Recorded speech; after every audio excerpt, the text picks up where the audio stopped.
ఇప్పుడు ఆంధ్రప్రదేశ్‌లో ఉన్న ప్రస్తుత పరిస్థితి గురించి, హ్మ్. లా అండ్ ఆర్డర్ మెయింటెనెన్స్ గురించి హ్మ్. చాలా మంది మాట్లాడుతున్నారు. హ్మ్. ఏంటి? ఏం మాట్లాడుతున్నారు అంటే, చంద్రబాబు నాయుడు గారు అంటే ఆయన మార్కే లా అండ్ ఆర్డర్. హ్మ్. ఆయన ఉన్నాడంటే లా అండ్ ఆర్డర్ బావుంటది. అవును. అట్లాంటి పిచ్చి పిచ్చి గొడవలు జరగకుండా ఉంటాయి. ఆయన ఒకవేళ ఇన్ కేస్ తెలుగుదేశం వాళ్ళే చేస్తే కూడా ఏదైనా ఒక పరిస్థితుల్లో వాళ్ళని కూడా ఉపేక్షించేవాడు కాదు ఇంతకు హ్మ్. ముందు ఇంతకు ముందు. అనే విషయంలో ఒకవేళ ఎదురు వాళ్ళే తగాదాకొచ్చినా మీరు చట్ట ప్రకారం ఉండండి అని చెప్పే టైప్‌లో ఆయన హితబోధలు ఉండేయి హ్మ్. అనేది ఆయనకున్న మార్పు. ఇప్పుడు అవును. జగన్ తోటి చంద్రబాబు నాయుడు గారిని గాని, వైఎస్ రాజశేఖర రెడ్డి గారితోటి చంద్రబాబు నాయుడు గారిని గాని కంపేర్ చేసేటప్పుడు ఎవరైనా హ్మ్. మాట్లాడే మాటలేంటి అంటే, ఎవరితోటి కంపేర్ చేసినా సరే ఆయన మార్క్ ఆయనకుంటది. హ్మ్. లా అండ్ ఆర్డర్ విషయంలో. పర్ఫెక్ట్‌గా ఉంటుంది ఈయనుంటే అనేది ఉంది ఆలోచన ఇప్పటి ఆయన వరకు. ఒక ఆయన కూడా చెప్పుకున్నాడు. హ్మ్. నేనొక సీఈఓని అని చెప్పి. రాష్ట్రానికి సీఈఓని. హ్మ్. అట్లా ఆయనకు ఆ పేరు ఉండింది. దానికి ఆయన త చాలా గట్టి పునాది గూడా అంటే పోలీసులకి అవసరమైతే ఆహ్, వాళ్ళు ఏదైనా ఒక నిర్ణయం తీసుకుంటే గూడా హ్మ్. ఆయన నేనా లా అండ్ ఆర్డర్ కోసం తీసుకున్నారు అంటే ఆయన ఏమి అనని పరిస్థితి గూడా ఉంది. ఓకే. ఒక రకంగా పోలీస్ ఆఫీసర్స్ కూడా చాలా ధైర్యంగా పనిచేసిన పరిస్థితి అప్పట్లో. హ్మ్. అయితే ఇలాంటి కండిషన్ నుంచి ఇవాళ ఇలా ఉంది. ఎవరు తప్పు, ఎవరు ముందు కయ్యానికి కాలు దువ్వారు, హ్మ్. ఎవరు చేశారు, దీనిలో చీకటి కోణాలేంటి, అది పక్కన పెట్టేద్దాం. వెలుగు కోణాలేంటి అనేది చూసుకుంటే హ్మ్. మరి ఆ పరిస్థితికి ఇవాళ భిన్నంగా ఉంది ఆంధ్రప్రదేశ్. హ్మ్. అసలు ఏంటి దీనికి కారణం ఏంటి అనుకుంటే హ్మ్. పార్టీలో కూడా చాలా మంది పార్టీ ఏంటి సమాజంలో కూడా వస్తున్న మాట ఏంటి అంటే హ్మ్. చంద్రబాబు నాయుడు గారు కాలం ఈ కాలం ఒకటి కాదు. ఓకే.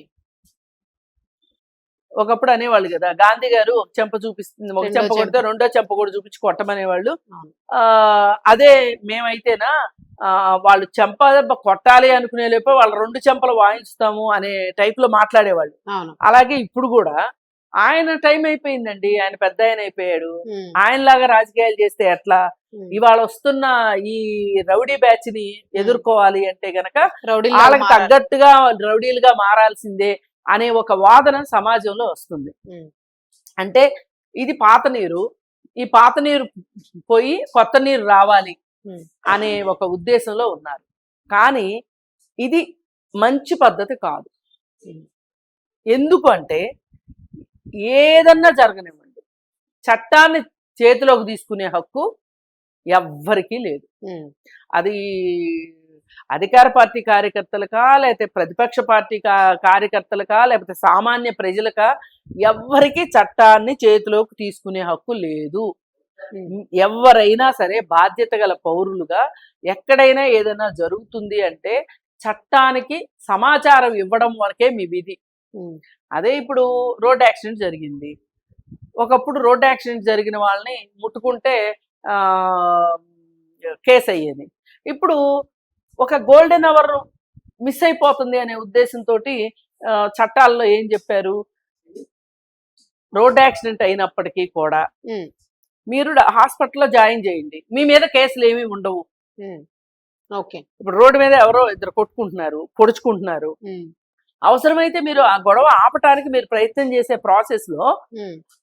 మీరు నేరస్తులు అవ్వక్కర్లేదు గానీ, ఒక సామాజిక బాధ్యత అంటే ఒక మనిషిగా సమాజ ధర్మం ప్రకారం మీరు ఆ గొడవను ఆపటానికి ప్రయత్నించు. మీరు ప్రయత్నించాలి. హ్మ్. ఇది చెప్తున్నారిప్పుడు. అవును.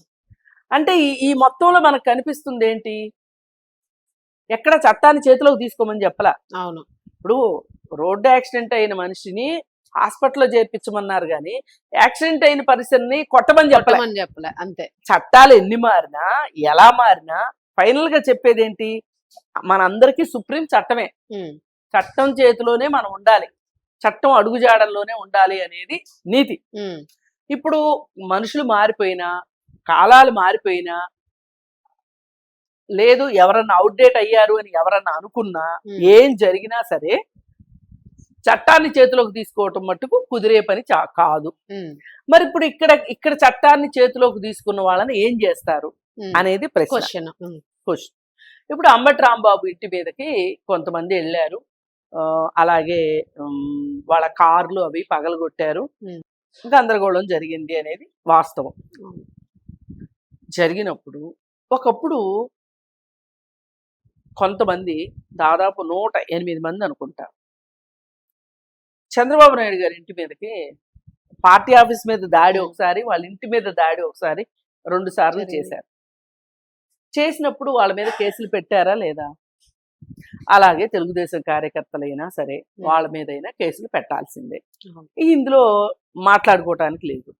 ఇకపోతే రెండవది జోగి రమేష్ ఇంటి దగ్గరకు వచ్చేసరికి జోగి రమేష్ ఇంటి పైన వైసీపీ కార్యకర్తలే చేశారు, వాళ్ళు మొదలెట్టారు, వేరే వాళ్ళు వచ్చి కంటిన్యూ చేశారు అనేది ఇప్పుడు ఇక్కడ ఆరోపణ. పెట్రోల్ బాంబులు వేశారు అనే మాట జోగి రమేషే చెప్పాడు. నా ఇంటి పైన పెట్రోల్ బాంబులు వేశారు అని.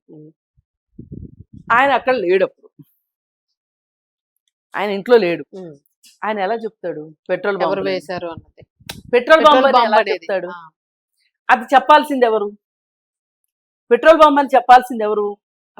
పోలీసులు చెప్పాలి.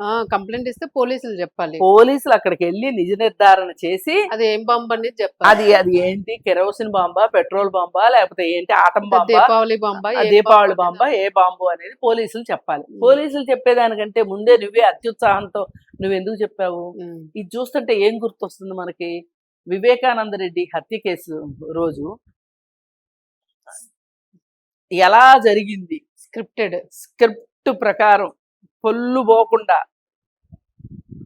కొట్టారు, నరికారు, బాబాయ్ రక్తం మడుగులో పడిపోయారు, బాబాయ్ చిన్నానని బాత్రూంలోకి తీసుకెళ్లారు, బాత్రూంలో పడిపోయినట్టు చిత్రీకరించాలని చూశారు అని ఏదైతే స్క్రిప్ట్ చెప్పాడో, వీళ్ళకి స్క్రిప్ట్లు చెప్పడం అలవాటు అయిపోయింది బాగా. ఆ స్క్రిప్ట్ ప్రకారం చెప్పాడు. అంటే వీళ్ళు మొదలెట్టినప్పుడు ఆ రోడ్ మీద అటు ఇటు పోయే వాళ్ళకి ఏమనిపిస్తుంది అంటే, ఏదన్నా ఒక గలాటా జరుగుతుంది అంటే అందులో పాల్గొనాలి అనే ఒక ఇంట్రెస్ట్, కొంతమందికి అత్యుత్సాహం ఉంటది. వాళ్ళల్లో తెలుగుదేశం అభిమానులు ఉండొచ్చు, లేకపోతే ఏ అభిమానం లేని వాళ్ళు ఉండొచ్చు. ఆ తుంటరి మనస్తత్వం, దుందుడుకు మన స్వభావం ఉన్న వాళ్ళు కూడా